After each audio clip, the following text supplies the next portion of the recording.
Slow motion is a great way to take your upcoming drone video to the next level. Being able to slow down footage of a fast-moving object looks absolutely stunning and can be done with some of the newer drones that have the ability to shoot in higher frame rates. But before we get into the actual video, we should probably explain how these frame rates work. Now, the two drones that I own are the Phantom 4 Pro and the Mavic Pro, both of which have the ability to shoot at high frame rates. With the Mavic Pro, we are able to shoot 1080p footage at a maximum of 60 FPS, which is perfect for your everyday slow motion footage. As far as my daily workhorse is concerned, the Phantom 4 Pro can shoot 1080p footage at a whopping 120 FPS. It also has the ability to shoot 4K footage at 60 FPS, which is beginning to become more common in cameras nowadays. When choosing the resolution that you want to film in, you also have the option to choose the frame rate that you want to shoot at. This is usually displayed by a number and then FPS, which means frames per second. So for example, we have 30 FPS. This means that 30 sequential frames are taken per second. If you look at just one frame individually, it'll pretty much display as a picture, but once we stitch those frames together, we have created motion. 24 frames per second is often known as the most cinematic looking, as it provides enough motion blur to make your movements or to make any movement in your video look natural. 30 FPS is also often used. It's really all about personal preference.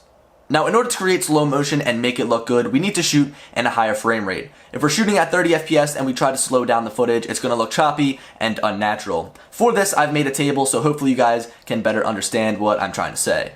If shooting at 30 FPS, we should not slow down our footage as we won't get the best results. When shooting at 60 FPS, we can slow down our footage by 2 times. This means taking a 4-second clip and slowing it down to 8 seconds. When shooting at 120 FPS, we can slow down our footage by 4 times. This means taking a 4-second clip and slowing it down to 16 seconds. With 120 FPS, we also have a lot of flexibility, as you aren't restricted to just slowing down your footage by 4 times, but also 3 or 2 times.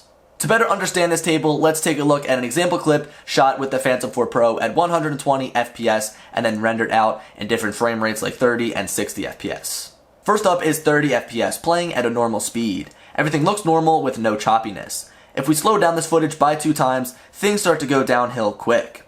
Bumping up our frame rate to 60 FPS means that we are able to slow this footage down by 2 times. It still looks smooth and natural to the human eye. Now, moving up to the maximum frame rate of the Phantom 4 Pro, 120 FPS. This is the same clip shot as before, but slowed down by 4 times. Just like the footage shot at 60 FPS, this looks really smooth.